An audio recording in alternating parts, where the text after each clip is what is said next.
Hi there, Jennifer Elizabeth Masters here, and Star West Perry had asked me to talk about forgiveness earlier this week, and I thought that today, being Sunday, would be a perfect day for a little short video about forgiveness and what's the purpose of it? What does it matter?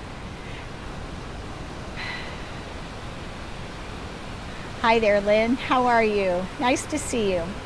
Okay, so forgiveness is something that releases us from the burden of shame, guilt, regret, remorse, all the things that go with whatever the event is that upset us.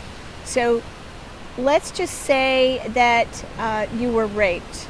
And so you look at that situation, you go, well, why would I want to forgive my rapist? Why would I want to do that?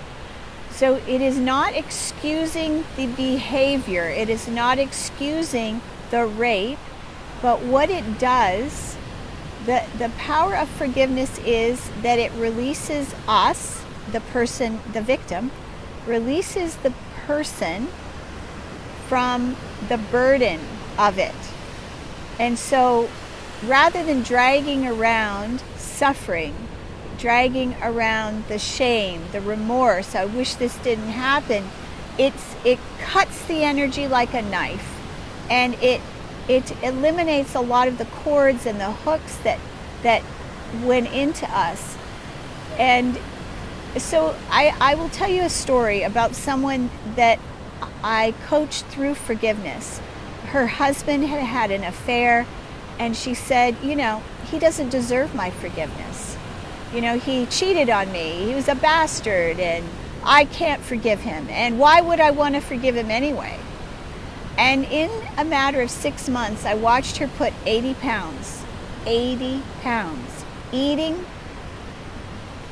the forgiveness alive. Basically, she was stuffing the emotions of it, and she just kept on stuffing food in her face. It was like she couldn't help herself. And that 80 pounds could be the difference between a heart attack and living life fully. It could be the difference between, and the foods that she was eating were not healthy either. So when we sit in unforgiveness, I want to give you the flip side of it. When we sit in unforgiveness, it hurts us. It's a huge burden and weight, not only on our shoulders, but on our heart and on our entire body. So there is a phrase, it is an anonymous quote. It is, unforgiveness is like drinking poison and expecting the other person to die. So if we sit in unforgiveness of someone else, we don't forgive them, it's hurting us, not them. They don't care if we forgive them or not. They don't know if we've forgiven them or not. But if we do not forgive, it is hurting us. It is harm, and it's like throwing acid on ourselves. It's like it burns us up. It's not healthy. And so letting go, I had lots of trauma. And part of how I healed it was to forgive all those people that perpetrated, all the people that hurt or harmed me, all the abusers. I forgave each and every single one of them. And I did it with the Ho'oponopono prayer. The Ho'oponopono prayer is a kahuna healing prayer. It's been used for hundreds of years by kahuna healers in Hawaii, and they've used it for something as severe as rape or even murder. And so it does lighten the soul. It lifts that burden from you, and you stop dragging all that pain around with you. So forgiveness does not excuse the behavior. What it does is it releases us from carrying the burden for the other person. I hope that makes sense. So what is the kahuna healing prayer? And I've heard it taught incorrectly. I'm just going to give it to you the way it is used by the Kahuna healers.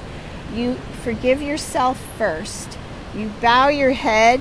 You can put your hand on your chest. You think about yourself and you say, I'm sorry.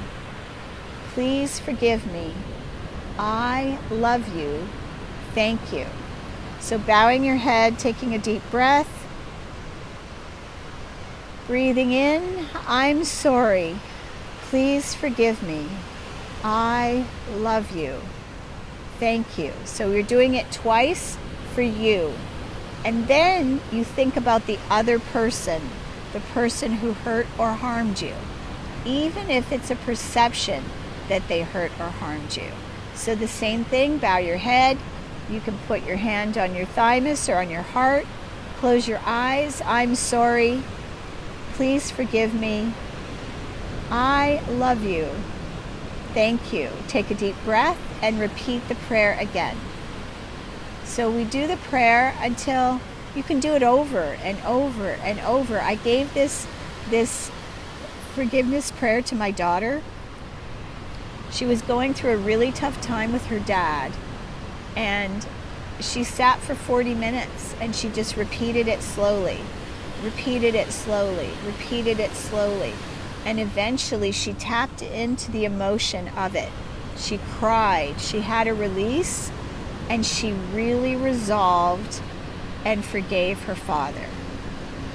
And I was guided, for her to do this forgiveness prayer. It was 10 months before he died. So I highly recommend that you do the prayer right now while you're thinking about it. And do it slowly. Do it with meaning. You can connect to your inner child. Look your inner child in the eyes. Close your eyes. Envision your inner child and say it to your inner child.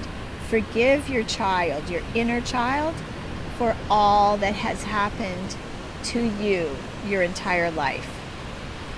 I have more of this process that I give to my clients, but that is enough for you to get started. It will be very powerful for you. I hope this helps. I'm Jennifer Elizabeth Masters, and do check out my website, jenniferelizabethmasters.com, and I have a free download. It is Transmuting Worry. It is right at the top of the website. You click on that. It's a powerful free gift to shift anxiety and worry, to help you be worry-free. I hope you enjoy it. Much love, and enjoy the rest of your day.